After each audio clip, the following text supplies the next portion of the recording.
High in the Himalayas, a shadow stirred, not the shadow of a cloud, but the shadow of fear. This was the domain of the Champawat Tigress, a creature of terrifying legend.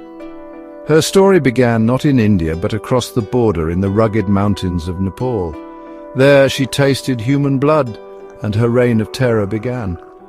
Driven by some unknown force, she crossed the border into India, leaving a trail of death and despair in her wake.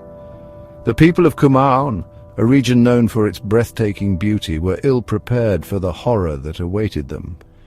They were accustomed to living in harmony with nature, respecting the delicate balance between humans and animals. But this tigress was different. She was not content with her natural prey. She craved the blood of men, women, and children, and she would stop at nothing to satisfy her gruesome appetite. Word of the tigress's deeds spread like wildfire through the hills. Villages once alive with laughter and the sounds of daily life fell silent. Fear, like a suffocating fog, descended upon the region. People were afraid to venture out even during the day. Fields lay untended, crops withered and died. The rhythm of life, so deeply intertwined with the land, was shattered. Every day brought fresh tales of horror. A farmer returning home at dusk would disappear without a trace. A woman washing clothes by the river would vanish with a scream. Children playing in the fields would become the tigress's prey. Each attack fueled the flames of terror, turning the once familiar landscape into a nightmare. Stories of the Champawat Tigress became folklore, passed down from generation to generation. Some whispered that she was a demon in disguise, sent to punish the villagers for some unknown transgression. Others claimed she was a forest spirit, angered by the encroachment of humans into her domain. Whatever the explanation, one thing was clear: the land was no longer safe.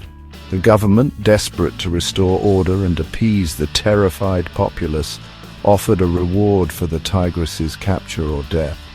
Hunters, both local and foreign, flocked to the region, eager to test their skills against this legendary beast. But the tigress was cunning, a phantom that vanished into the dense undergrowth as quickly as she appeared. Into this maelstrom of fear and uncertainty stepped a man named Jim Corbett. A renowned hunter and tracker, Corbett was no stranger to the dangers of the Indian wilderness. He had faced down rogue elephants and hunted man-eating leopards. But the Champawat Tigress presented a unique challenge. Her reign of terror had lasted for years, and she seemed to vanish into thin air after each kill. Corbett began his hunt as he always did, by listening to the people. He spoke to the villagers, hearing their tales of loss and terror. He examined the sites of the attacks, studying the tigress's tracks, her kills, her methods. He learned her patterns, her preferences, her cunning. He was not just hunting an animal. He was entering a battle of wits against a creature as intelligent as she was deadly. Section 5. Closing in. Days turned into weeks as Corbett followed the tigress's trail. He tracked her through dense forests, across rushing rivers and over treacherous mountains. The villagers, initially skeptical of this outsider, began to place their hope in him. They saw in him a determination, a quiet confidence that gave them a glimmer of hope in their darkest hour.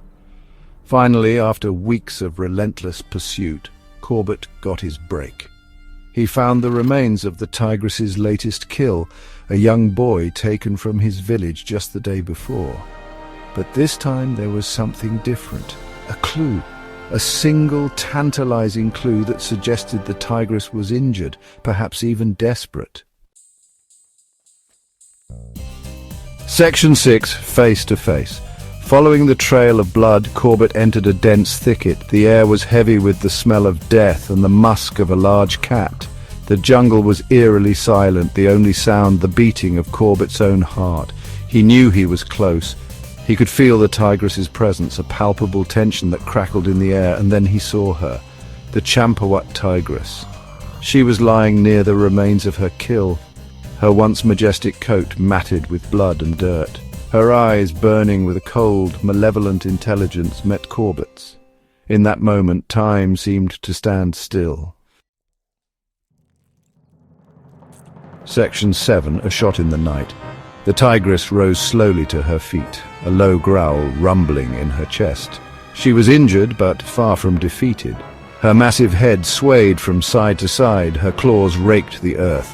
Corbett raised his rifle, his finger tightening on the trigger. He knew he had only one chance. A shot rang out, echoing through the silent jungle. The tigress roared, a sound of pain and fury, before collapsing to the ground. The silence that followed was deafening. Corbett approached cautiously, his rifle still raised. The Champawat Tigress, the terror of Kumaun, was dead. Section 8. Legacy of the Tigress. News of the tigress's death spread like wildfire through the hills. Relief, like a cleansing rain, washed over the land. People emerged from their homes, their faces etched with a mixture of disbelief and joy. The reign of terror was finally over. Corbett, hailed as a hero, was celebrated throughout the region, but for him there was no sense of triumph, only a profound sadness. He had killed a magnificent creature, a creature driven to desperation by circumstances unknown. Section 9. A Time for Reflection. The story of the Champawat Tigress is a stark reminder of the delicate balance between humanity and nature. It is a story of fear and loss, but also a story of courage and resilience. Most importantly, it is a story that forces us to confront our own relationship with the natural world and the consequences of our actions. As we move forward, let us remember the lessons learned from this tragic tale. Let us strive to coexist peacefully with the creatures we share this planet with, for we are all interconnected, and the fate of one is inevitably intertwined with the fate of all.